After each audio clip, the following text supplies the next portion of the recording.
G'day gang, Simo and Ed here for another episode of the Fast Line Track Growth Show, where you and I talk all things karting and business. Excellent. Go on then. So, what are we going to talk about today, Ed? So today we're a little conflab as we normally do. Today we're going to share and chat about 10 ways to grow your track pool. That's right, we're talking about pricing. Good old pricing. Yeah, we're not getting into the strategy, but there's just 10 simple things that you should be thinking about where you don't get this wrong, and so many people do, I think. Yeah, it is a different one. It's not something they teach you at school. No. They don't even teach you at a business school. Did you do business at school? Yeah, I did. Economics and legal. Yeah, I did economics and business studies. Was any of it any use? Some economics gives you the basics of supply and demand, doesn't it? But not really. No. I mean, economics used to shit me because they tell you this theory, and then they go, doesn't work in reality. And then they tell you another theory, doesn't work in reality. Yeah, interesting, eh? Yeah. We digress anyway. Yep. But this stuff we're going to tell you today is how to avoid pricing failures. Yes, absolutely. So this is going to be crucial. So let's dive straight in, I reckon. All right. So let's have a look at what some of the classic scenarios. First of all, using textbook formulas or your industry norms sometimes, or any other standard means for working out what you think that your price should be. You know, cost plus 20, Yeah. cost plus 30, whatever it is, yeah. I tend to come across this most in trades, and they'll say, oh, I priced a job up and then I put my 10% on the top, or whatever it is. And you just look at them and you go like, well, what, is it always 10%? Yeah, I just put 10% on everything, and that gives me a bit of wages. And you're like, a bit of wages? You can't grow your company on a bit of wages. No. And I mean, I always find it amazing, you know, the old stat that's out there, if you run a bricks and mortars place, just running the place is 20%. You've got to get a bare 20% margin just to break even. Yeah, and I think there's also the cost of the next sale as well. This is the big thing. We might do a separate video on this. Yeah. But you should always price thinking about what it's going to cost you to get your next sale in. And even if you've not got a budget for marketing, you should have an idea what it costs to get your next customer over the line. So some of that has to be covered by the current sale as well. And there's also, you've got to have enough margin in there to cover your next mistake. Well, that's true as well. If the product breaks, you've got a guarantee to fulfill. You know, you can't fulfill those guarantees if you're not making enough profit on the... Yeah, and things will go wrong as well. Yeah. Got to cover it all. Absolutely. Good. Number 2. Excess concerns about competitor prices. Yeah. No. I think that's a big one in the karting industry. It's really worried about what their competitors are charging. It's just crazy, isn't it? There's very few places in the world where there's 2 kart tracks that are actually doing business against each other.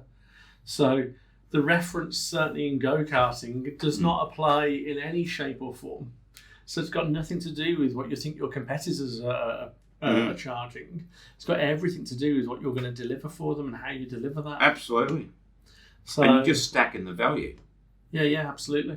Just ignore really what your competitors are doing and work out who your customers are and work out what you're going to do from there. But your competitors should have zero impact on what prices you're charging. And that leads very neatly into the next point. Yep. So, attracting customers by price. Now, that just doesn't work. No. Because at the end of the day, there is always going to be someone who's going to undercut you. Yeah, so there's a couple of things in here. When you think about your customer base, so the first thing that you've just raised there is true. If there's somebody that's shopping on price, then there'll always be somebody that will do it cheaper than you. And some people will do stuff at a loss just to go and get a customer. There's always going to be somebody that will fulfill that role, and it's just a race to the bottom very, very quickly. So that's the first thing. The second thing to do with if you're attracting people by price, if you took a demographic of your top 100 customers, or just a random sample of 100 customers who walk through the door, and work out where the problems are, you can almost bet your bottom dollar it's the ones that have paid the least for your product or service that are going to give you the most hassle. So what you've done is... So true. you've attracted in the people that are going to complain the most about what you do. It's always the customers that pay the most, that are the most amenable, easygoing, as a whole, just tend to be like, look, we'll get it sorted, and more relaxed about it. Yeah. The ones that are price driven tend to be more problematic, shall we say. Yeah, I totally agree. I used to work for a timing company. Yep. The word discount always sent alarm bells off. It was too true.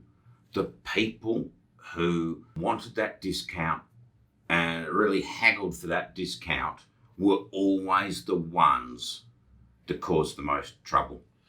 Yeah, it's always the same, isn't it? Well, you fall into a trap then. If you've got customers that are just difficult to please, and by definition they tend to be the lowest paying, not only are you now operating on lower profits and less revenue, you're now having more of your time taken off you.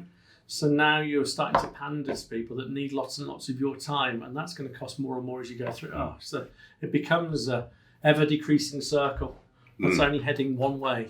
Yep. So no, never attract customers on price. No.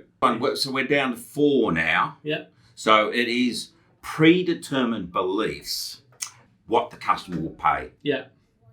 You hear this a lot in businesses anyway. I know my customers. I know what they'll pay. They won't pay more than put insert price there. And if you hear yourself saying that, you've really got to just check out your beliefs there.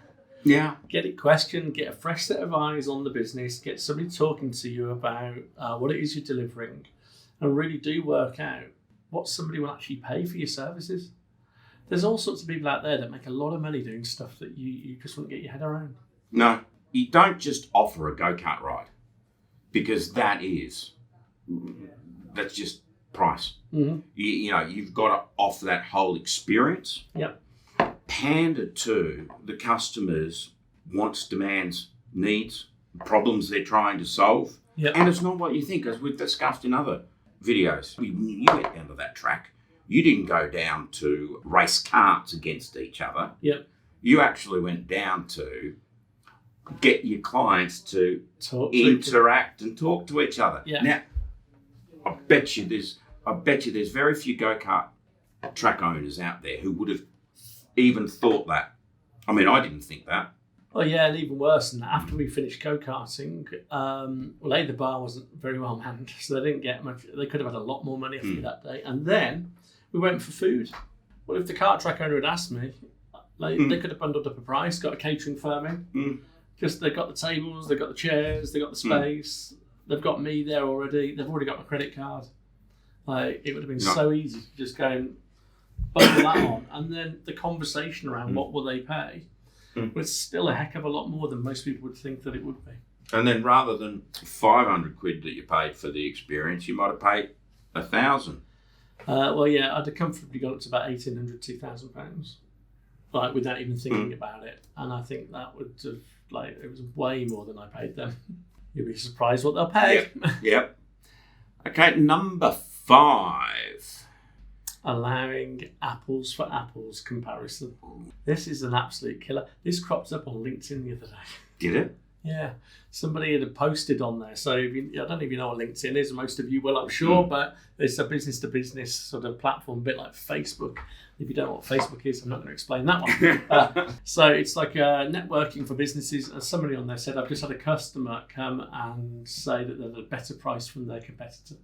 So there was a conversation piece in there. I got dragged in a little bit. I said, well, what you do must be different from what the competition are offering. So how does what you're offering differ? And they said, well, no, it's exactly the same. We all do the same thing in this sector. I was like, So what you've done is you've allowed your customer now to place 2 quotes next to each other and then start getting to a price comparison. So you've got to make sure that the way you niche your business means they can't easily compare what's going on with anybody else, and that will justify value and price. Absolutely. So that one gets very, very interesting. Absolutely. So there we go. There is the first 5 pricing mistakes that people typically make. We got another 5 to come, but I think it's probably a good place to just pause for a while. Yeah. Sounds good. Let them digest. So hopefully you can enjoy that. And we'll be back very soon with the next 5 on how to price yourself poor, or even better, let's hope you learn from them and price yourself rich. It's goodbye from me. I'll see you soon.